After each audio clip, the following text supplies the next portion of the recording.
معاویہ رضی اللہ تعالیٰ عنہ کے حوالے سے معاویہ دشمنی میں ایک رکعت وتر کی بحث کے دوران مرزا جی نے امام طحاوی کے اوپر جھوٹ باندھتے ہوئے ایک روایت جو ہے وہ بیان کی. پچھلے ریکارڈنگ میں ہم نے اس کا جواب سمجھا تھا.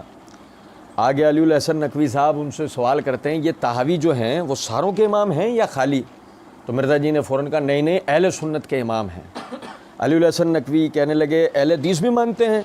تو مرزا جی نے کہا جی اہل حدیث بھی مانتے ہیں, 321 ہجری میں فوت ہوئے ہیں. حنفی بھی ان کو پھر کہتے ہیں کہ حنفی تو ان کو اس لیے مانتے ہیں کہ امام ابو حنیفہ سے بہت زیادہ انسپائرڈ تھے.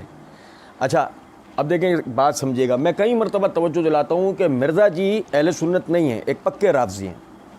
میں توجہ دلاتا جا رہا ہوتا ہوں کہ کس طرح, اور اس میں کلام کی جو روانی ہے. اب جیسے مثال ہے ہم بات کریں گے کبھی بھی تو ہم کہیں گے ہم اہل سنت کے نزدیک, ہمارے نزدیک. بعض مرتبہ ہم لفظ اہل سنت بھی استعمال نہیں کرتے. ہم جب اہل تشیع کے خلاف یا مطلب ان کے خلاف جو اپنے دلائل یا نظریات یہ چیزیں اگر بیان کر رہے ہوتے ہیں تو ہم یوں کہہ دیتے ہیں ہمارے نزدیک. یہ روانی ہوتی ہے گفتگو کی. چونکہ اصلاً مرزا جی اندر سے رافضی ہیں, وہ اہل سنت نہیں ہیں. یہی وجہ ہے کہ کئی جگہ ہم دیکھتے ہیں, ہم پڑھتے جا رہے ہیں مرزا جی کی جو اعتراضات ہیں ان کو, تو مرزا جی جو کہتے ہیں کہ اہل سنت کے نزدیک, اہل سنت کے نزدیک, اہل سنت کے نزدیک.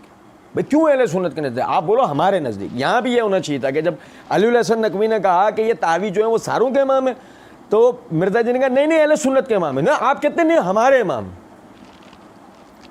یہ کیوں کہا آپ نے اہل سنت کے امام؟ آپ تو خود کو اہل سنت کہتے ہیں نا, آپ کہتے ہیں ہمارے امام. پھر کہتے ہیں اہل حدیث بھی مانتے ہیں, اہل حدیث بھی مانتے ہیں. آپ دیکھیں ذرا سمجھیں اس بات کو. دنیا کے اندر ہر وہ شخص جو نبی اکرم صلی اللہ علیہ وسلم کی بیان کردہ تعلیمات کو تسلیم کرتا ہے, آپ کے بیان کردہ عقائد, آپ کے بیان کردہ نظریات, معاملات و معمولات, اعمال و دیگر چیزوں کو, منہیات, جن چیزوں سے نبی صلی اللہ علیہ وسلم نے روکا, جو آدمی ان سب پر نبی صلی اللہ علیہ وسلم کی تابعداری کرے اور اس نے دین کے کسی بھی شعبے میں امت ملت دین کی خدمت کی ہے, وہ ہمارا امام ہے. اس میں یہ بحث نہیں ہے کہ جی وہ کون ہے اور کیا. یاد رکھیں اس بات کو, میں اپنی بات دہرا دیتا ہوں کہ وہ شخص جو نبی صلی اللہ علیہ وسلم کے بیان کردہ عقائد, معاملات, معمولات, عبادات, منہیات, جن چیزوں سے آپ نے روکا, وہ ان کے اوپر عمل کرتا ہے. یعنی کہ آپ کی بات کو تسلیم کرتا ہے, کرنے والی باتوں پہ عمل کرتا ہے, چھوڑنے والی باتوں کو چھوڑ دیتا ہے, آپ ہی کے بیان کردہ تعلیمات کو آگے پہنچاتا ہے. دین کے کسی شعبے میں اس دین کی اس نے خدمت کر رکھی ہے, وہ ہمارا امام. کیونکہ ہم تو کسی گنتی میں نہیں ہے نا, وہ ہمارے بزرگوں میں سے ہے. اب مسئلہ یہ ہے, اس نقطے کو سمجھیں. لیکن اگر کوئی بھی شخص مثال کے طور پہ, کیونکہ یہ جو امت ہے, اللہ رب العزت نے اس امت کو اس طرح طبقات میں رکھا ہے, ایسے طبقات میں رکھا ہے اللہ تعالیٰ نے اس امت کو نہ تو یوں رکھا ہے نہ یوں رکھا ہے. اس میں ہم یعنی کہ یہ ہیں نبی صلی اللہ علیہ وسلم اور آپ کے اصحاب و اہل بیت, اس کے بعد تابعین ہیں, پھر تبع تابعین ہیں, پھر ان کے بعد کی امت یہاں تک کہ ہمیں, اور پھر ہمارے بعد کے لوگ. یہ امت ایسے طبقات میں ہے, وہ سب سے پہلا طبقہ اور سب سے بلند ہے, ہم ان کے بعد ان کے نیچے ہیں. ہم نہ کبھی برابر ہو سکتے ہیں نہ ان سے اوپر جا سکتے ہیں. یعنی اپنے سے اوپر والا جو طبقہ ہے, یعنی ہم سے پہلے کے جو طبقہ ہے, ہم اس کے برابر ہے, اس سے اوپر نہیں جا سکتے. یہ اہل سنت اہل حدیث کا نظریہ ہے, اس کو ذہن میں رکھیے گا. مرزا جی اور مرزا جی کے جتنے مقلدین ہیں ان کی جناب میں یہ عرض ہے کہ مسئلہ اس سے نہیں ہے کہ اہل سنت کے بزرگ کون ہیں, مسئلہ اس سے ہے کہ اصل میں بزرگ صاحب ہیں.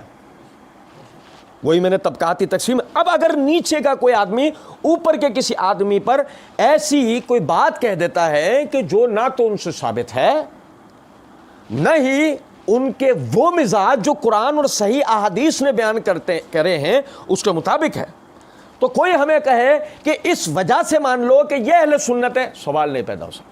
اس وجہ سے مان لو کہ یہ اہل حدیث ہے, سوال نہیں پیدا ہو سکتا. ہم اس وجہ سے کسی ایسے کی بات نہیں مان سکتے جو خود کو اہل سنت یا اہل حدیث بولتا ہو, مگر وہ کتاب و سنت یا صحابہ کے اس مزاج کے خلاف بولتا ہو جو اللہ اور اس کے رسول نے قرآن اور صحیح احادیث میں بیان کرے. آگے مرزا جی کہتے ہیں کہ حنفی تو ان کو اس لیے مانتے ہیں کہ امام ابو حنیفہ سے بہت زیادہ انسپائرڈ تھے، ان کو تو حنفی کہتے ہیں۔ یہ جو شرمان الاثار اور یہ جو باقی کتابیں جو ہیں وہ امام طحاوی کی کتابیں، اس کے اندر انہوں نے اس طرح کی اور بھی کئی نقل کی ہیں۔